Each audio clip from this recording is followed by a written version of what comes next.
हम बात करेंगे गुटनिरपेक्ष आंदोलन की प्रासंगिकता। सबसे पहली बात तो ये कि प्रासंगिकता किसको बोलते हैं। प्रासंगिकता का मतलब है कि गुटनिरपेक्ष आंदोलन उपयोगी है या नहीं है, क्या वर्तमान समय में गुटनिरपेक्ष आंदोलन की सार्थकता है, उपयोगिता है या नहीं है।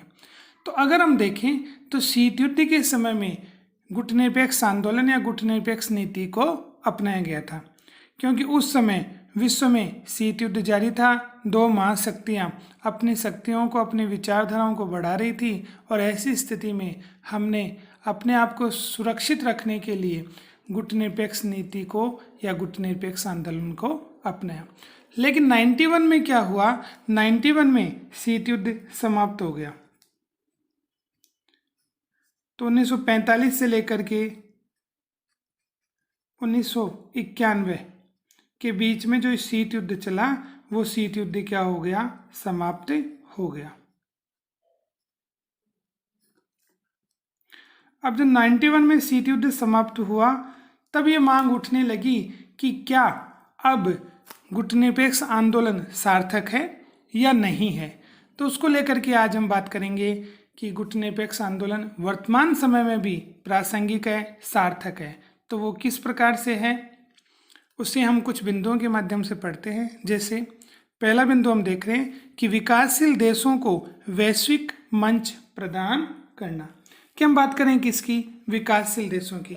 तो विकासशील देशों को गुटनिरपेक्ष आंदोलन के माध्यम से एक मंच मिल रहा है, एक स्टेज मिल रही है, जिसके माध्यम से हम क्या कर सकते हैं, हम वैश्विक जो भी समस्याएं हैं,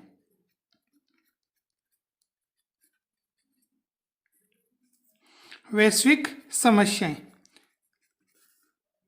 इन वैश्विक समस्याओं पर हम क्या कर सकते हैं, अपने विचार व्यक्त कर सकते हैं कि विश्व के सामने कौन कौन सी समस्याएं आ रही हैं और इन समस्याओं को किस प्रकार से दूर किया जाए। चाहे वो आतंकवाद की समस्या हो,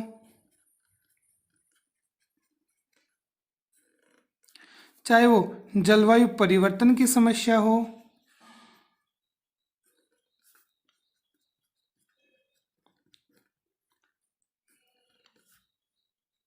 तो इस प्रकार से अगर हम देखें तो चाहे वो विश्व व्यापार की समस्या हो,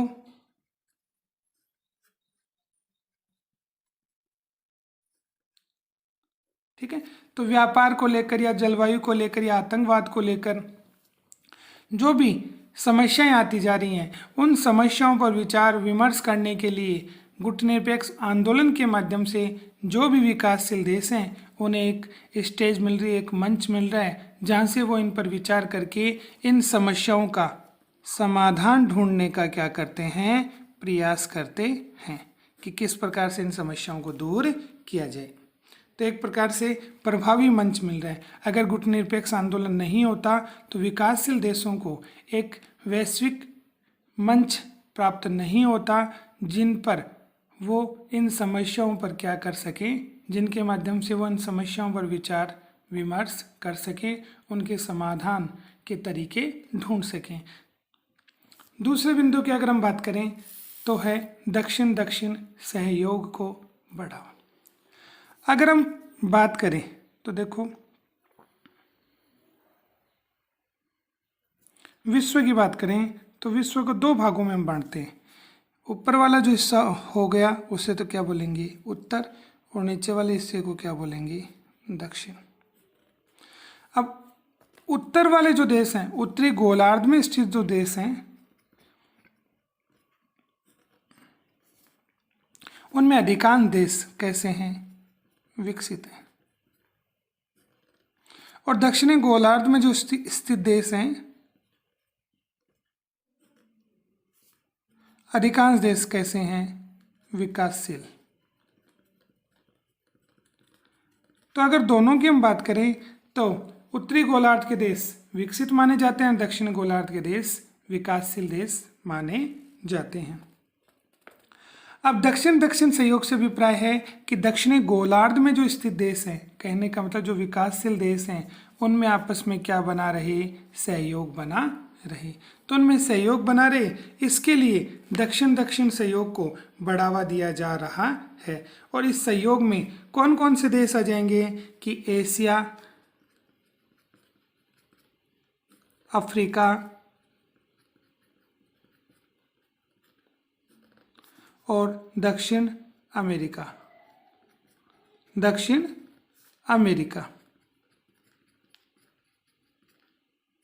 तो एशिया, अफ्रीका और दक्षिण अमेरिका के कैसे देश? विकासशील देश। कैसे देश? विकासशील देश। ये विकासशील देश क्या करेंगे? आपस में एक दूसरे का सहयोग करेंगे और इसके माध्यम से इनमें क्या बनी रहेगी? इनमें एकता बनी रहेगी। और इस सहयोग का एक फायदा ये होगा कि 91 के बाद में, 1991 के बाद में जब विश्व में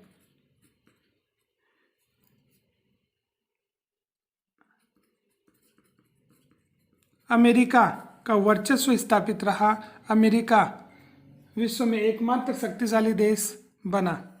तो एक ध्रुवीय विश्व की जब स्थापना हुई, कब? 91 में, और उसमें शक्तिशाली कौन रहा? अमेरिका। तो उससे भी एक प्रकार से मुकाबला करने के लिए यह जरूरी था कि विकासशील जो देश हैं एशिया, अफ्रीका और दक्षिण अमेरिका के, वो मिलकर के आपस में एक दूसरे का क्या करें? सहयोग करें, ताकि वो विकास के मार्ग पर आगे बढ़ सकें। तो इस प्रकार से दक्षिण दक्षिण सहयोग को बढ़ावा देने में भी गुटनिरपेक्ष आंदोलन का महत्वपूर्ण योगदान है। आगे हम बात करें गुटनिरपेक्ष देशों का निरंतर क्या होना? सम्मेलन होना। अगर हम बात करें कि गुटनिरपेक्ष आंदोलन की शुरुआत, तो देखो शुरुआत होती है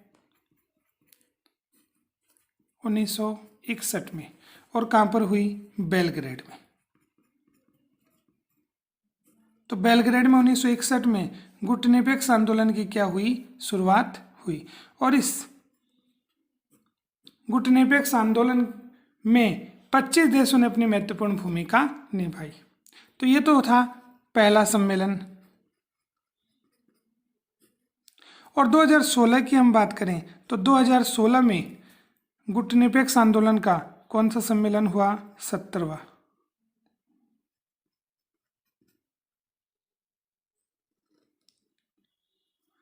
तो 17वां सम्मेलन हुआ, ठीक है। और इस 17वां सम्मेलन कहाँ पर हुआ था? ये 17वां सम्मेलन हुआ था वेनेजुएला, वेनेजुएला के मार्गरीता। तो मार्गरीता, और मार्गरीता कौन से देश में? वेनेजुएला, ठीक है। तो 17वां जो सम्मेलन हुआ, इस सम्मेलन का उद्देश्य क्या था कि विकास के लिए, विकास के लिए जरूरी है कि क्या बनी रहे? शांति। तो विकास के लिए शांति, संप्रभुता, शांति, संप्रभुता व समरसता, शांति, संप्रभुता व समरसता, शांति, संप्रभुता व समरसता।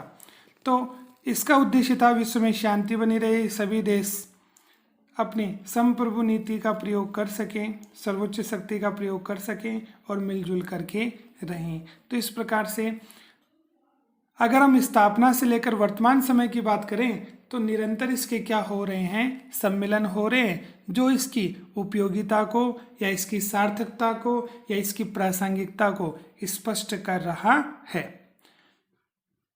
फिर आगे हम बात करें तो अंतर्राष्ट्रीय संस्थाओं में विकासशील देशों की भूमिका बढ़ाना। ये बहुत ही अच्छा बिंदु है कि अंतर्राष्ट्रीय संस्थाओं में विकासशील देशों की भूमिका वर्तमान समय में क्या है? कम। कि वर्तमान समय में, तो वर्तमान समय में विकासशील जो देश हैं,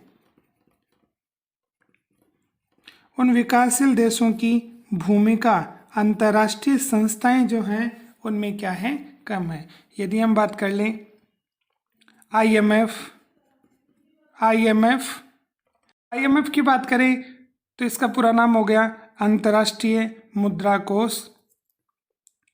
विश्व बैंक की बात करें या फिर WTO की बात करें तो ये जो अंतर्राष्ट्रीय संस्थाएं हैं ये एक प्रकार से आर्थिक क्षेत्र में कार्य करने वाली क्या हो गई, संस्थाएं हो गई। और इन संस्थाओं में विकासशील देशों की भूमिका तो क्या है, कम। तो विकासशील देशों की भूमिका क्या हो गई, कम है। और ज़्यादा भूमिका किसकी है, विकसित देशों की। तो अंतर्राष्ट्रीय संस्थाओं में विकासशील देशों की भूमिका विकसित देशों के बराबर हो, ठीक है। इसके लिए ये जो गुटनिरपेक्ष आंदोलन है वो प्रयासरत है कि अंतर्राष्ट्रीय मुद्रा कोष इसमें विकासशील देशों की भूमिका बढ़े, विश्व बैंक में विकासशील देशों की भूमिका बढ़े और विश्व व्यापार संगठन में विकासशील देशों की भूमिका बढ़े। तो इस प्रकार से वर्तमान समय में गुटनिरपेक्ष आंदोलन सार्थक बना हुआ है। अगले बिंदु की बात करें तो नव साम्राज्यवाद का विरोध। देखो जितने भी विकासशील देश हैं वो हमेशा से साम्राज्यवादी नीति का क्या कर रहे हैं, विरोध कर रहे हैं, क्योंकि आज जो वर्तमान में उनकी स्थिति है उसकी जिम्मेदार ये साम्राज्यवादी नीति ही है, जिसके कारण उन देशों का लंबे समय से क्या हो रहा था, शोषण हो रहा था, वो गुलामी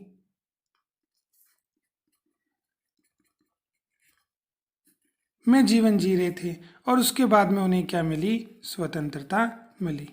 तो काफ़ी लंबे समय तक परतंत्र रहने के बाद में जब उन्हें स्वतंत्रता मिली तो विकासशील देशों का महत्वपूर्ण कार्य ये हुआ कि उन्होंने साम्राज्यवादी नीति और रंग भेद की जो नीति थी उनका विरोध करना प्रारंभ कर दिया।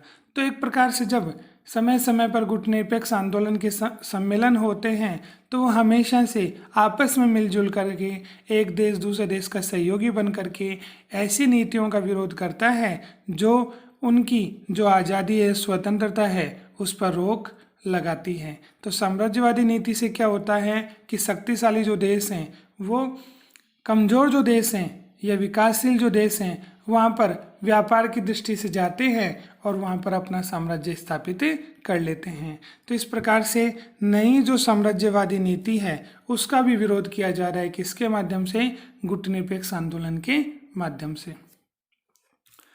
फिर आगे हम बात करें तो एशिया प्रशांत क्षेत्र में शक्ति संतुलन कि देखो एशिया महाद्वीप, एशिया तो क्या है, महाद्वीप है, और प्रशांत क्या है, महासागर है। तो एशिया महाद्वीप प्रशांत महासागर क्षेत्र में क्या बना रहे, शक्ति संतुलन। शक्ति संतुलन से अभिप्राय है कि यहाँ पर जैसे चीन है तो चीन वर्तमान समय में शक्तिशाली देशों में माना जाता है, एक प्रकार से महाशक्ति है। तो इसकी शक्ति ज़्यादा न बढ़े और ये विकासशील देशों को प्रभावित न करे, इसके लिए विकासशील जो देश हैं वो आपस में मिल करके, तो विकासशील जो देश हैं कोई आकार की दृष्टि से छोटा है, कोई आकार की दृष्टि से बड़ा है, तो ये सब आपस में मिल करके क्या करते हैं, शक्ति संतुलन स्थापित करने का प्रयास करते हैं। ये सब आपस में जब एक हो जाएंगे तो जो महाशक्तियां हैं, शक्तिशाली जो देश हैं, उनसे मिल करके ये अपने आप को सुरक्षित रख पाएंगे। तो जब इनके बीच में टकराव पैदा होगा तो ये अपने आप को सुरक्षित रखने में महत्वपूर्ण भूमिका निभा पाएंगे। तो एशिया महाद्वीप और प्रशांत महासागर क्षेत्र में टकराव न हो, इसके लिए शक्ति संतुलन का कार्य किया जाता है कि जितनी शक्ति चीन की है या विकसित देशों की उतनी शक्ति ये आपस में विकासशील देश मिलकर के अपनी शक्ति को बढ़ा रहे हैं ताकि ये क्षेत्र टकराव रहित हो जाए, इसमें शक्ति संतुलन स्थापित हो पाए। और लास्ट बिंदु की हम बात करें कि साइबर हमला और अंतर्राष्ट्रीय अंतरिक्ष क्षेत्र में प्रतिस्पर्धा। कि साइबर हमले से अभिप्राय है कि विकसित जो देश हैं वो क्या करते हैं, डेटा चुराने का प्रयास करते हैं। तो कुछ कंपनी ऐसी हैं जो आपके व्यक्तिगत जो जानकारी है वो चुरा लेती हैं और उससे क्या होता है, आर्थिक दृष्टि से आपको नुकसान होने की संभावना होती है। तो एक प्रकार से इंटरनेट के माध्यम से जो हमले होते हैं उसे साइबर हमला कहते हैं, और उससे आपकी जो गोपनीय जानकारी है, डेटा का मतलब किससे है, गोपनीय जानकारी, उस गोपनीय जानकारी को वो प्राप्त कर लेते हैं और आपको नुकसान पहुंचाने का प्रयास करते हैं। तो उससे सुरक्षित रहा जाए, इसके लिए ज़रूरी है कि हम सब मिलकर के, विकासशील देश मिलकर के प्रयासरत हों, और उसे महत्वपूर्ण आधार प्रदान करने का जो कार्य है वो गुटनिरपेक्ष आंदोलन के माध्यम से किया जा रहा है। और आगे अंतर्राष्ट्रीय क्षेत्र में प्रतिस्पर्धा बढ़ रही है कि आज देखो विकसित देश ये प्रयास करने का प्रयास कर रहे हैं कि वो अंतरिक्ष क्षेत्र में अधिक से अधिक कार्य करें, और ऐसे ही भारत जैसे विकासशील जो देश हैं वो भी अंतरिक्ष क्षेत्र में अपनी अधिक से अधिक भूमिका बढ़ा करके अपने आप को प्रदर्शित करने का क्या कार्य हैं, प्रयास कर रहे हैं। तो इनमें प्रतिस्पर्धा चल रही है और उसमें काफ़ी हद तक विकासशील देशों के अंतर्गत भारत को क्या मिलती जा रही है, सफलता मिलती जा रही है।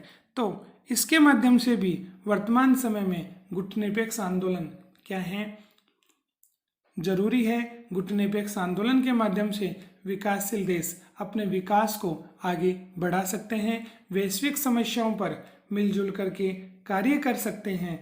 तो सभी मुद्दों के आधार पर हम ये जानते हैं कि वर्तमान समय में गुटनिरपेक्ष आंदोलन सार्थक है, जरूरी है। तो आज के लिए इतना ही।